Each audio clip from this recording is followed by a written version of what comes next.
मधू, ऐक ना, थोडेसे बेसनचे लाडू बनवते का? मीराच्या घरी जाऊन येतो.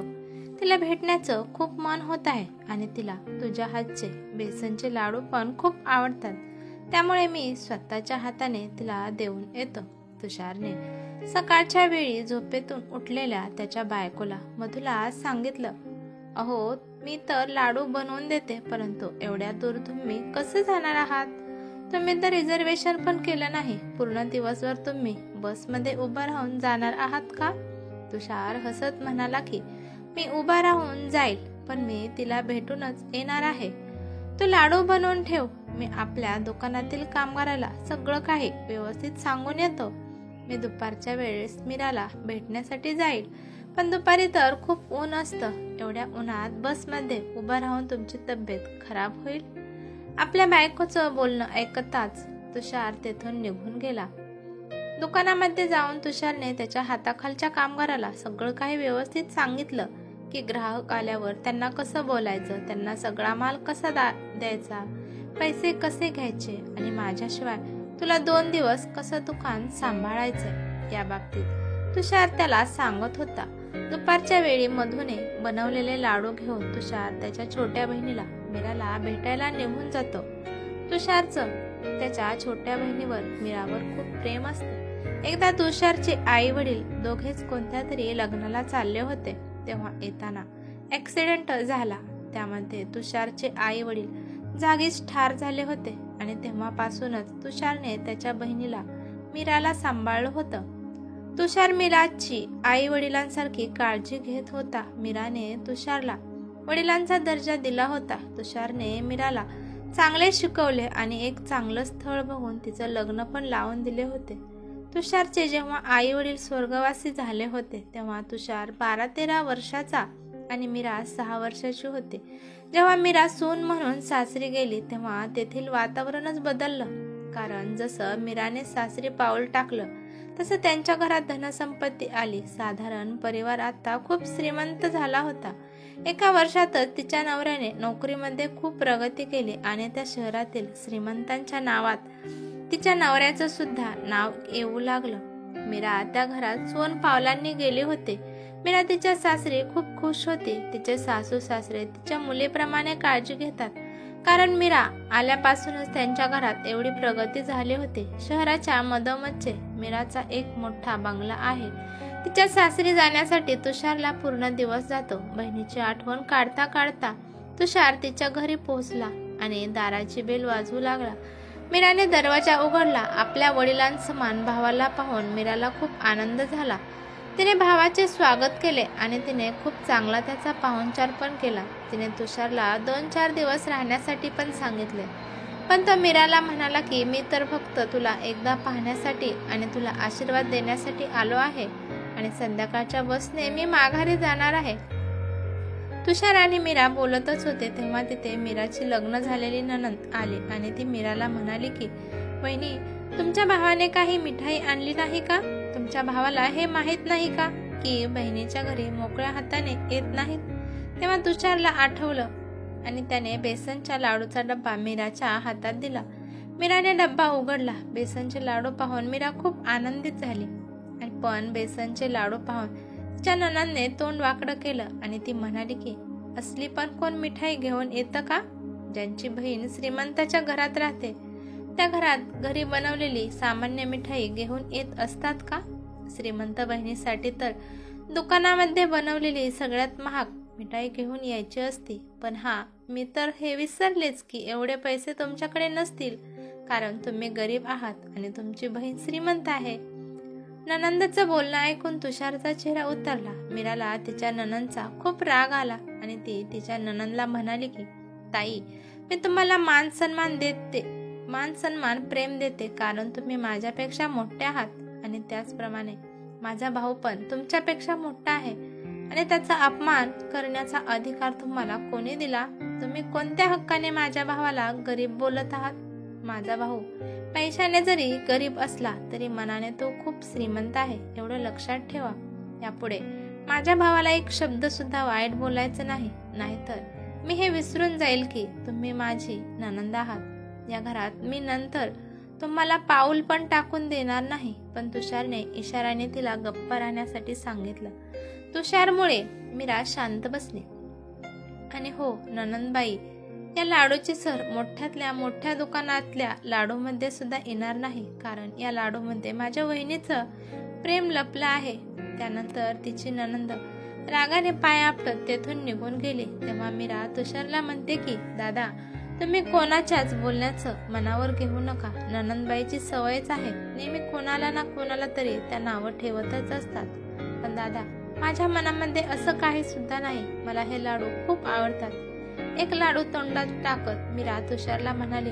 थोड्या वेळ गप्पा मारून संध्याकाळी मीराच्या नवऱ्याला आणि सासू सासऱ्यांना भेटून तुषार त्याच्या घरी निघाला.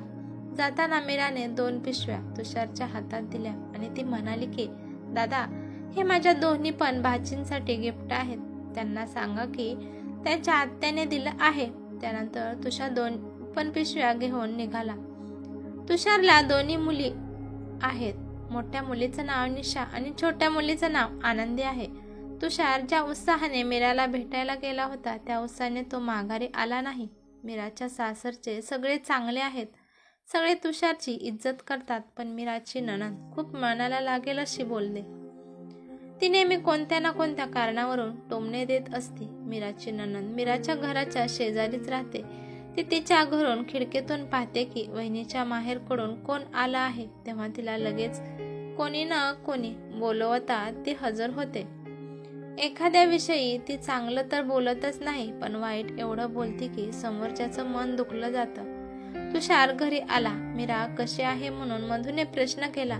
तुषारने सगळं व्यवस्थित आहे म्हणून सांगितलं आणि दोन्ही पण मुलींना आत्याने दिलेलं गिफ्ट दिलं. तिथं त्यांच्या बहिणीने त्याचा खूप पाहुणचार केला म्हणून तो सांगत होता, पण बोलता बोलता तो अचानक थांबत होता. त्यामुळे त्याच्या बायकोला वाटत होतं की नक्कीच तिथं काहीतरी झालं आहे, परंतु तिने काही विचारलं नाही. दोन्ही मुलींनी पण आत्या कशी आहे म्हणून विचारलं आणि त्या दोघींनी आपापलं गिफ्ट खोललं. त्या दोघींना पण सुंदर आणि महागातले ड्रेस मीराने पाठवले होते, कारण मधूच्या भावाचं लग्न जवळ आलं होतं आणि लग्नात घालण्यासाठी तिने ड्रेस पाठवले होते.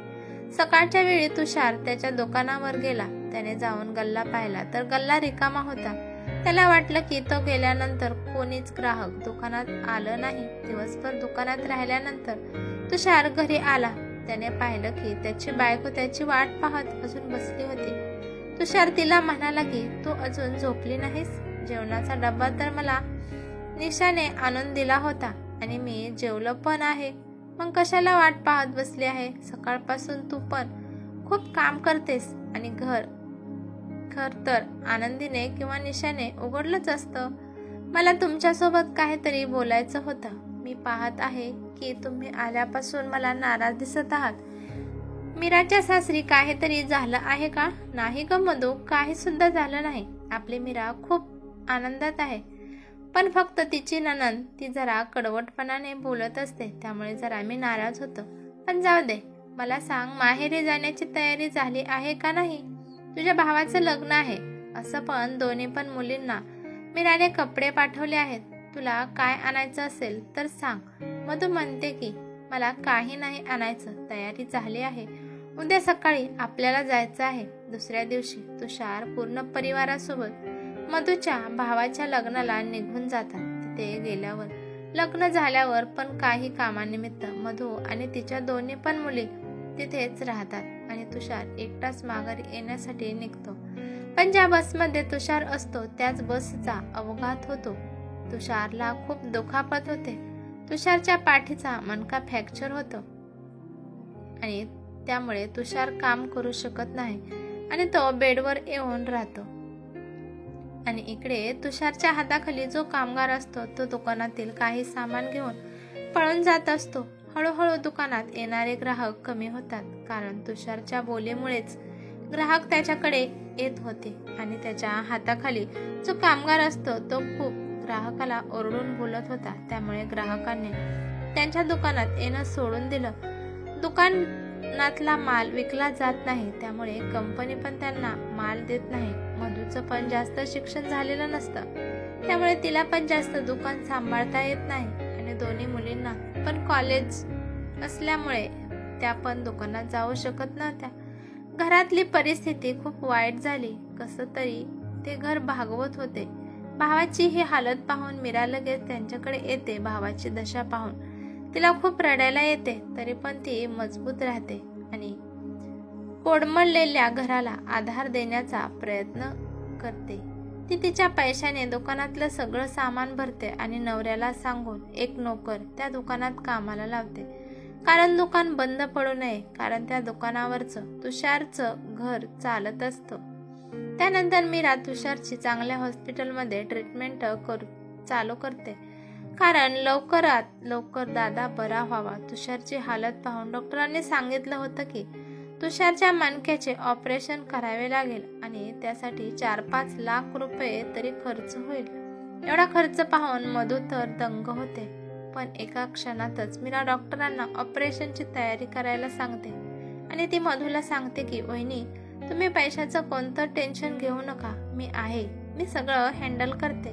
पण मधू तिला म्हणते की राधा, तुम्ही निशा, आम्ही तुझ्याकडून पैसे घेऊ शकत नाही. अगं मीरा, हा समाज आणि नातेवाईक आम्हाला नावे ठेवतील की मुलीकडून पैसे घेत आहेत आणि आम्ही पापाचे भागीदार बनू. वहिनी, दादा मला वडिलांसमान आहे. आता फक्त हा विचार करा की आपला दादा कसा व्यवस्थित होईल. लोकांच्या बोलण्याकडे दुर्लक्ष करा आणि कोणा या दवाखान्यासाठी खर्च करत आहे हे महत्वाचं नाही. फक्त माझा दादा व्यवस्थित झाला पाहिजे. जर मी माझ्या दादाला व्यवस्थित नाही केलं तर बहीण म्हणून माझा मी धिक्कार करते. दादाने मी आजारी असताना कधीच एकटीला सोडलं नाही. वहिनी, जेव्हा मी 8 वर्षाची होते तेव्हा मला कावेळी झाले होते आणि कावीळ शेवटच्या स्टेपला येऊन थांबले होते. डॉक्टरांनी मी जगणार नाही म्हणून गॅरंटी दिली होती, पण दादाने हिंमत हारली नाही. तो प्रत्येक हॉस्पिटलमध्ये मला घेऊन जात होता आणि माझी ट्रीटमेंट करत होता आणि देवाकडे प्रार्थना करत होता की माझ्या भावाच्या प्रार्थनेमुळे आज जिवंत आहे. त्याच्या इच्छाशक्तीने मला नवीन जन्म मिळाला आहे. जशा प्रकारे दादा माझ्याशिवाय राहू शकत नाही, तसंच मी पण दादाशिवाय जिवंत राहू शकणार नाही. 2 दिवसांनी तुषारचे ऑपरेशन झालं, तरी पण तो अजून पूर्णपणे व्यवस्थित झालेला नव्हता. त्याला अजून 2 महिने बेड रेस्ट घेण्यासाठी सांगितलं होतं. 1 महिन्याने तुषारच्या मोठ्या मुलीचं निशाचं लग्न तोंडावर आलेलं होतं. निशाच्या सासरचा वारंवार फोन येत होता. ते अजून लग्नासाठी वाट पाहणार नव्हते. होणाऱ्या नवरदेवाची आजी आजारी होती आणि जोपर्यंत ती जिवंत आहे तोपर्यंत त्यांचं लग्न लावून द्यायचे होते. ते तुषारवर दबाव टाकत होते की ठरल्या तारखेलाच लग्न झाले पाहिजे. तुषारचा पूर्ण परिवार टेन्शनमध्ये आला होता. जर आता हे लग्न मोडलं तर मुलीमध्येच काही दोष आहे म्हणून सगळीकडे चर्चा होईल आणि शिवाय अजून एका मुलीचं लग्न बाकी आहे. तुषारला काय करावे हे सुचतच नव्हते. पण निशा हे सगळं तिच्या आत्याला सांगते. तिला कळताच मीरा तुषारकडे येते आणि ती म्हणते की मला निशाचं कन्यादान करायचं आहे. मीराचं बोलणं ऐकून तुषार आणि त्याची बायको मधू हैराण होतात. तुषार तिला म्हणतो की मीरा, तू निशाचं कन्यादान करू शकते. तू अजून लहान आहेस आणि कन्यादान करणे एवढं सोपं पण नाही. दादा, सगळं सोपं असतं. जर आपण एखादी गोष्ट करण्याची इच्छा ठेवली तर सगळं काही होत असतं. आई वडील गेल्यानंतर तुम्हीच मला शिकवलं, मोठं केलं आणि तुम्हीच माझं कन्यादान केलं आहे आणि त्यामुळे मला माझ्या मुलीचं पण कन्यादान करायचं आहे. कन्यादान करायचं मला पुण्याचं काम मिळालं आहे. प्लीज दादा, नकार देऊ नकोस. मीरा, मी तुझं बोलणं सगळं समजून घेतलं आहे. तुला तुझा दादा अडचणीत आहे हे दिसत आहे. कन्यादानाच नाव पुढे घालून तू लग्नाचा सगळा खर्च करणार आहेस, पण मी अजून तुझ्याकडून मदत घेणार नाही. आधीच तुझे माझ्यावर खूप उपकार आहेत. तू मला एवढ्या मोठ्या आजारातून बाहेर काढलं आहे. माझ्या ऑपरेशनसाठी तू खूप पैसे खर्च केले आहेत. तुला माझ्यामुळे आधीच खूप त्रास झाला आहे, त्यामुळे माझ्यामुळे अजून त्रास घेऊ नकोस. दादा, तुम्ही हे काय बोलत आहात? आपण दोघं लहानपणापासूनचे भाऊ बहीण आहेत. आपण एकमेकांची सुखादुःखात साथ देत आहे. जर सुखादुःखात आपण एकमेकांच्या मदतीला नाही आलो तर मग दुसरं कोण येणार आहे? मला एक सांगा. नेहमी भावाचं कर्तव्य असतं काकी बहिणीची रक्षा करावी, तिची काळजी घ्यावी, तिची मदत करावी. कधी बहिणीचं कर्तव्य नसते का? की तिने पण भावाची मदत करावी, त्याची काळजी घ्यावी, त्याची रक्षा करावी. जर आज तुमच्या जागी मी असते तर तुम्ही मला असं वाऱ्यावर सोडून गेला असता का? प्रत्येक बहिणीला वाटतं की भावाने माझी रक्षा करावी, माझी मदत करावी. तसंच बहिणीला पण वाटत असतं की जेव्हा भावाला अडचण येत आहे तेव्हा त्याची मदत करावी. त्यामुळे प्लीज माझा हक्क माझ्याकडून हिसकावून घेऊ नका. मला माझ्या पिता समान भावाचं हे दुःख पावत नाही. मला त्याची मदत करायची आहे, ती करू द्या.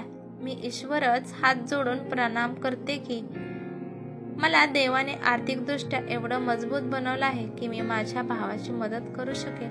प्रत्येक बहिणीला वाटतं की भावाची मदत करावी, परंतु काही बहिणी सासरच्या दबावाखाली किंवा काही बहिणी आर्थिक परिस्थितीमुळे त्यांना शांत बसावे लागते.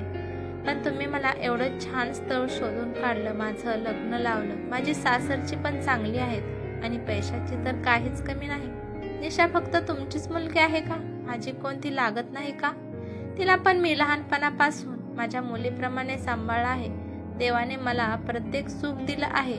मला चांगलं घर, सासू सासरे, चांगला नवरा, 2 मुले. फक्त माझ्या पदरात एक मुलगी नाही आणि तिची पण कमी आज देवाने पूर्ण केली आहे. निशामुळे मी कन्यादान करू शकते. आणि हो, आनंदीचं पुढचं शिक्षण आणि तिचं लग्न पण मीच करणार आहे. अगं मीरा, तू हे काय करत आहेस? तू लहान असून सुद्धा मोठे असलेलं कर्तव्य पार पाडत आहेस. नेहमी भाऊ बहिणीला मदत करतो, पण तू आहेस की तू भावाची मदत करत आहे. तू तर वेगळीच परिभाषा लिहिली आहे. दादा, जर नात्यांमध्ये प्रेम असेल तर आपण काहीही करू शकतो. भाऊ बहिणीचं नातं सगळ्या नात्यांपेक्षा पवित्र नातं आहे. तुम्ही मला फक्त कन्यादान करायची आज्ञा द्या. मी असताना मी तुम्हाला त्रास होऊ देणार नाही. पाहुण्यांची लिस्ट मला करून द्या आणि त्यासाठी काय काय सामान लागतं हे सगळं मला समजून सांगा. त्यामुळे मी लग्नासाठी चांगली तयारी करू शकेल. मीराचं समजूतदारीचं बोलणं ऐकून तुषार आणि मधू तिला कन्यादानासाठी नकार देऊ शकले नाही. आणि जसं मधूने विचार केला होता तसे तिने निशाचं लग्न खूप धूमधडाक्यात लावून दिलं आणि त्याप्रमाणे तिने आनंदीची पण पूर्ण जबाबदारी घेतली. आणि अशा प्रकारे बहिणीने सुद्धा तिचं कर्तव्य पार पाडलं होतं. ही कथा कशी वाटली ते मला कमेंट करून नक्की सांगा. कथा आवडली तर लाईक शेअर करा आणि चॅनलवरती नवीन असाल तर चॅनलला सबस्क्राईब